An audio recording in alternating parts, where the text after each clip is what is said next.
Science भी है, general science से भी क्वेश्चन रहेगा,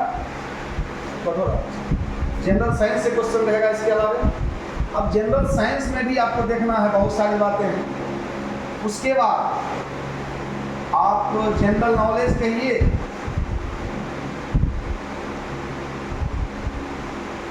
या फिर इसको ये कह लीजिए कि जीएस ही कुल मिलाकर जनरल स्टडीज से क्वेश्चन तो रहेगा ही रहेगा। उसके बाद इंडियन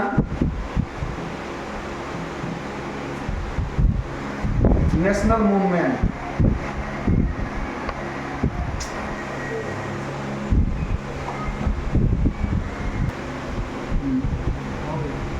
उसके बाद एक और पेपर आता है आपको जनरल ज्योग्राफी। ये ज्योग्राफी भी क्वेश्चन इससे भी आएगा। इतने सारे टॉपिक जो हैं, ये सारे टॉपिक से आपको कुछ ना कुछ क्वेश्चंस आएंगे। अब हम आपको क्लियर ये भी कर देते हैं कि किससे कितना क्वेश्चन आएगा, अप्रॉक्स हम क्लियर कर देते हैं। देखिए मैथ्स जो कि प्राइमरी ही रहेगा, मैथ प्राइमरी ही रहेगा, ये निश्चित है, ठीक है ना। मैथ्स हो गया, और प्लस जो रीजनिंग है जिसको कि मेंटल एबिलिटी टेस्ट कहा जाता है, इससे आपको क्वेश्चन समझ के चलिए 30 से 35 आएगा।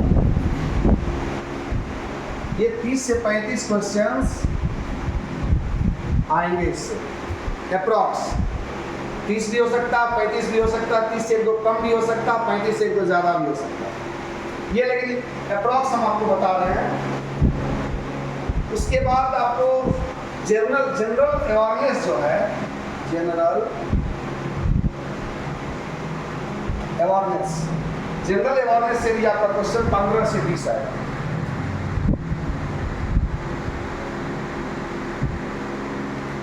ठीक है, 15 से 20 क्वेश्चन इससे भी आएगा। जनरल अवेयरनेस जिसमें कि आपको बता दिए थे कि जनरल अवेयरनेस होगी आपको बिहार स्पेशल और प्लस करेंट अफेयर्स, इससे क्वेश्चन आएगा। इसके अलावा आपको जनरल साइंस से भी, जनरल साइंस, इससे भी 20-25 क्वेश्चन आ सकते हैं। जनरल साइंस तो तीनों विषय हो गया। जनरल साइंस में फिजिक्स, केमिस्ट्री प्लस बायो, ठीक है, सब मिला के 20 से 25 क्वेश्चन इससे आएंगे। उसके बाद सोशल साइंस से जो है, जैसे सोशल साइंस खास करके इसमें हिस्ट्री से भी कुछ ना कुछ हल्का रहेगा क्वेश्चन। सिविक्स तो सिविक्स ये कहिए कि इंडियन पॉलिटी,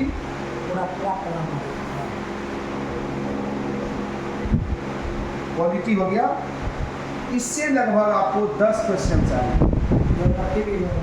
नहीं सर, इसमें नहीं है, ज्योग्राफी अलग है, इसमें पॉलिटी में हिस्ट्री से बस मोटा मोटी, चूंकि ये आप देख रहे हैं कि इंडियन नेशनल मूवमेंट से क्वेश्चन है, वो भी देख लेते हैं। Indian national movement, Indian national movement, इससे भी आपको 10 क्वेश्चंस पॉसिबल है। भारतीय राष्ट्रीय आंदोलन जी, इससे भी 10 क्वेश्चन आने की संभावना बनती है। और ज्योग्राफी और एनवायरनमेंट से जो है, ज्योग्राफी प्लस इन्वायरमेंट, इससे भी आपको 20 से 25 क्वेश्चन में भी आ सकता है। तो कुल मिला के जब डाटा आप क्लियर करेंगे तो आपका टोटल बनता है 120 क्वेश्चन। 120 क्वेश्चन आपको आएंगे, ये निश्चित है। अब ये देखने वाली बात है सर कि क्वेश्चन तो ये आएंगे, लेकिन हम लोग को क्या करना पड़ेगा उसको। आप एक चीज जानते होंगे कि जनरल कैटेगरी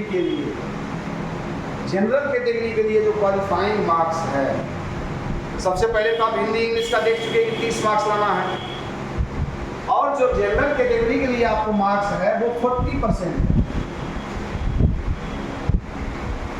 यानी 48 139, 48 120 120 48 चाहिए। 120 टोटल है, इसमें 48 आपको चाहिए मिनिमम पास आउट के लिए, यानी आपका रिजल्ट तभी बनेगा। रिजल्ट आपका जो बनेगा, वैसे एक को पहले बता दें हम कि पेपर 1 में यदि आप क्वालिफाई नहीं करेंगे तो आपका पेपर 2 जांच होगा ही नहीं। एक ही दिन दोनों पेपर होते हैं। जी, अलग अलग टाइम में हो सकता है, अलग अलग टाइम में हो सकता है उसका एग्जाम। एक ही दिन में दोनों एग्जाम ले ले या अलग अलग दिन में ले, लेकिन पेपर दोनों अलग अलग टाइम में होगा, ये निश्चित है। ठीक है सर। उसके बाद आपको जैसे मान लीजिए बीसी मारा है, तो बीसी में बीसी कैटेगरी का 36.5%, यानी एटलीस्ट 44 मार्क्स आपको, और जनरल सबसे ज़्यादा इसी में कैंडिडेट होंगे, ये बात भी क्लियर है। तो क्या जो 44 मार्क्स ले आया 120 में, तो उसका टीचर बनना तय है?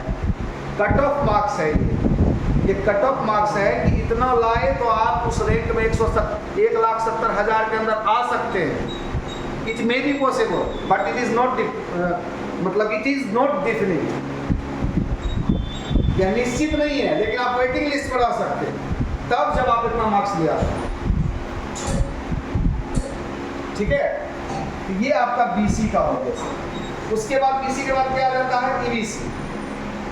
ईबीसी जो कैंडिडेट है इसमें 34% है, 34% एटलीस्ट 41 मार्क्स ईबीसी का। इसके बाद एससी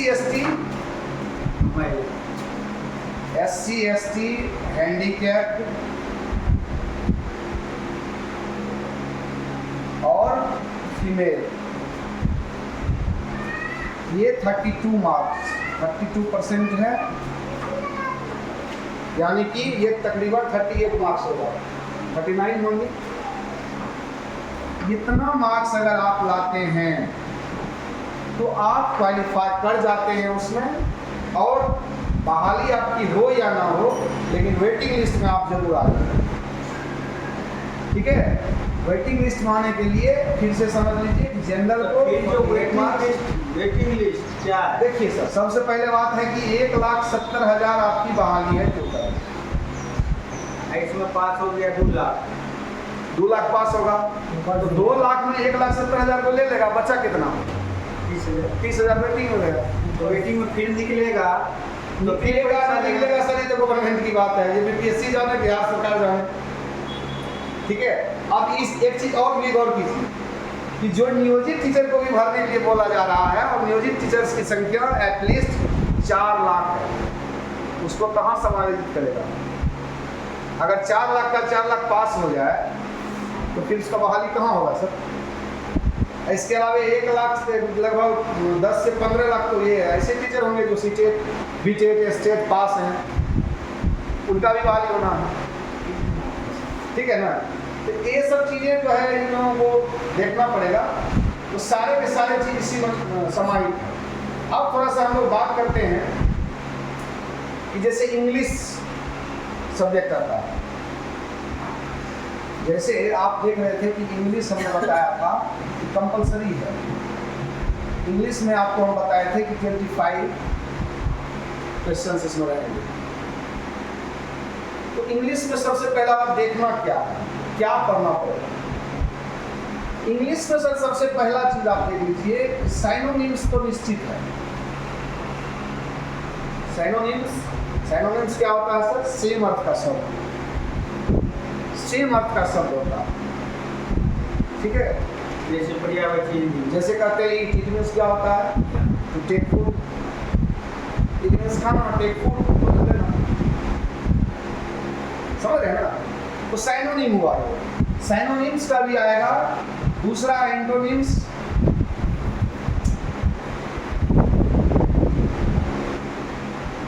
एंटोनिम्स भी आएगा। तीसरा क्या है? वन वर्ड सब्स्टिट्यूशन,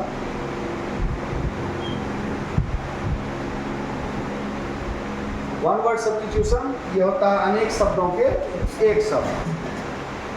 ठीक है, the man who believes in future, जो भविष्य पर भरोसा करते हैं, ऑप्टिमिस्ट कहते हैं उसको, आशावादी भी कहते हैं उसको, तो उस तरह का बहुत सारा टर्म आएगा इसमें। इसके अलावा आपको कॉमन ईरर जो होता है ये बहुत इंपॉर्टेंट चीज है, ये सबसे ज़्यादा क्वेश्चंस इसी से रहे। कॉमन ईरर जो होता है, कॉमन ईरर जैसे मान भी सकिए I am going to Patna. अब इसमें दे दिया 1 2 3 4 या इतना ईरर में 4। अब इसमें देखना है कि ईरर कहाँ पे है, देखना है। नन अगर कर देते हैं तो 5 मान जाएगा, ठीक है। अब मान के चलिए इस सेंटेंस में है कहीं गलती,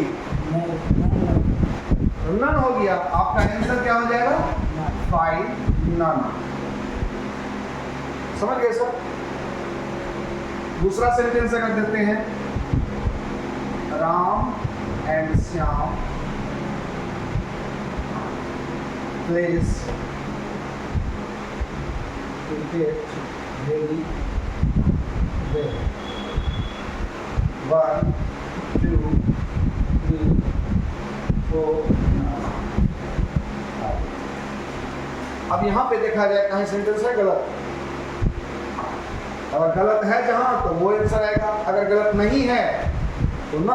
सर इसमें आर लगेगा, राम एंड श्याम आर। आप क्या कहते हैं इंग्लिश मेरा गया मेरा सर? हम उस सब चीज़ को ठीक करने के लिए ना आपको बुलाए, काफ़ी हद तक ठीक तो कर ही देंगे, बस भरोसा रखना पड़ेगा आपको।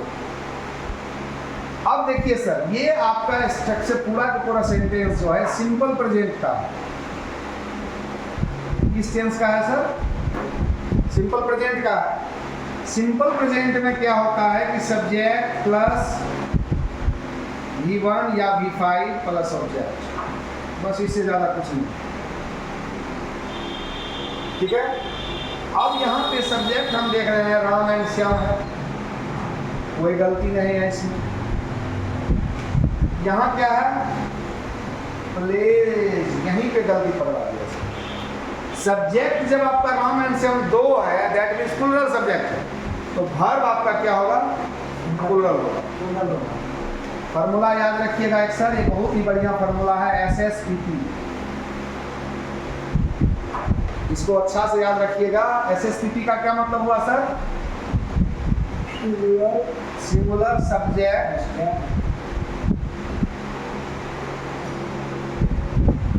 Singular plural subject plural. अब एक चीज और ध्यान रखिएगा इसमें, सिंगुलर सब्जेक्ट सिंगुलर वर्ब में इसमें ध्यान क्या देना है सर, कि जब आप किसी नाउन के साथ s या es लगाते हैं तो वह बनता है प्लूरल। ध्यान दीजिएगा सर, बहुत इंपॉर्टेंट पॉइंट। और यदि आप किसी वर्ब के साथ s या es लगाते हैं सर तो वो बनता है सिंगुलर। यानी कोई भी वर्ब अपने ओरिजिनल रूप में हमेशा प्लूरल होता है, वो सिंगुलर नहीं हो सकता, ठीक है सर। तो इस चीज को हम लोग देखेंगे कॉमन ईरर के अंतर्गत। इसके अलावे आपको एक चीज और आता है कि पेसेज बेस्ड क्वेश्चन। इसका क्या मतलब हुआ, एक पैसेज दिया जाएगा, उस पर आधारित क्वेश्चंस आपको पूछा जाएगा, उसको पढ़िए, उस आधार पर आप क्वेश्चन सॉल्व करें। तो हिंदी में रहेगा, जो गद्यांश पद्यांश होता है वो हिंदी में भी रहेगा। हिंदी का भी हम लोग बात करेंगे सर, थोड़ा सा देख लेते हैं। तो इतना सारा चीज आपको इंग्लिश में एटलीस्ट देखना पड़ेगा सर, तब आप 25 मार्क्स के हकदार हो सकते हैं, ठीक है। सीधा सीधी बात है सर। ठान ले तो जीत है, ठान ले तो मान ले तो हार है। समझ रहे ना? तो एकदम एक टारगेट बनाइए, जिस तरह से हमारे कोचिंग का नाम है द गोल, तो समझिए सर आपका भी एक टारगेट होना चाहिए, we have to achieve the goal. ठीक है सर, और हमको एक बिहार का जिम्मेदार और बहुत ही कुशल शिक्षक बन के दिखाना है। इसके लिए आपको you have to go with a right way. आपको एक सही मार्गदर्शन में सही रास्ते की तलाश होगी और उस पर आपको चलना पड़ेगा। ठीक है सर, तो हम लोग समझ पाए इतना, जितना कुछ हम बताए हैं समझ लिए हैं। ठीक है,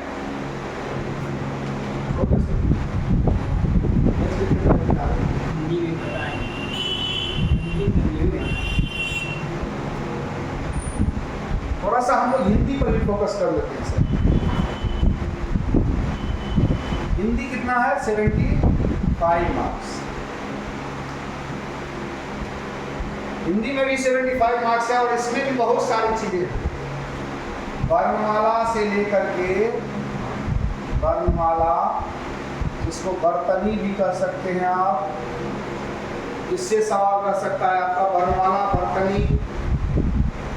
उसके बाद संज्ञा, सर्वनाम, विशेषण, क्रिया, क्रिया विशेषण। ठीक है, ये सारा चीज है। इसके अलावा आपको संधि, संधि विच्छेद, संधि संधि विच्छेद, इससे क्वेश्चन रह सकता है सर। उसके बाद उपसर्ग प्रत्यय, उपसर्ग प्रत्यय, इससे भी क्वेश्चन रह सकता है। बहुत सारी क्वेश्चन है सर। समास हो गया आपको, शब्द भेद। ठीक है सर, इतना सब तो सारा कुछ देखिए। उसके बाद विलोम शब्द, पर्यायवाची शब्द, पद्यांश, गद्यांश आधारित प्रश्न, मुहावरा भी है, मुहावरे या लोकोक्ति, लोकोक्ति।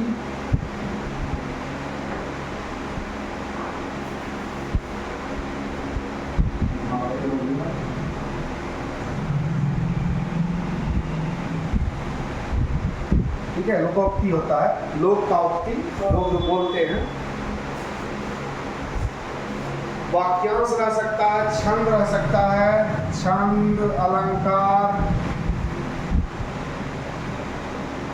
वाक्यांश आदि। इतनी सारी चीजें हिंदी में भी रह सकती है और इन सब को मिला करके आपको लाना कितना मार्क्स है? 75। ठीक है सर, तो सब मिला करके आपको 30 मार्क्स लाना है sir. Then you have to qualify English plus Hindi for the second paper. English Hindi मिला करके, और इसमें निगेटिव मार्किंग नहीं है, ये भी ध्यान रखना है। इसमें कोई निगेटिव मार्किंग नहीं। नेगेटिव पर चर्चा हुई है, कितना करे आगे 3 में 4 में 4 में वो ऑप्शन पे होगा, 4 में 1 होगा सर। DFT में किए। क्या 25% है तो स्वाभाविक है 4 पे। सर शायद अभी क्लियर नहीं किया है, अभी 4 क्लियर है सर एकदम। 4 ऑप्शन रहेगा तो 25, ऐसे भी 4 रहे या 5 रहे, 1 जाएगा। जैसे बीपीएससी में 5 प्रीमियम है ऑप्शन तो 1 देगा। साल तक का चलेगा, प्रीमियम है तो 1 साल तक का चलेगा। इसमें कैसे कहा जाए? दिया है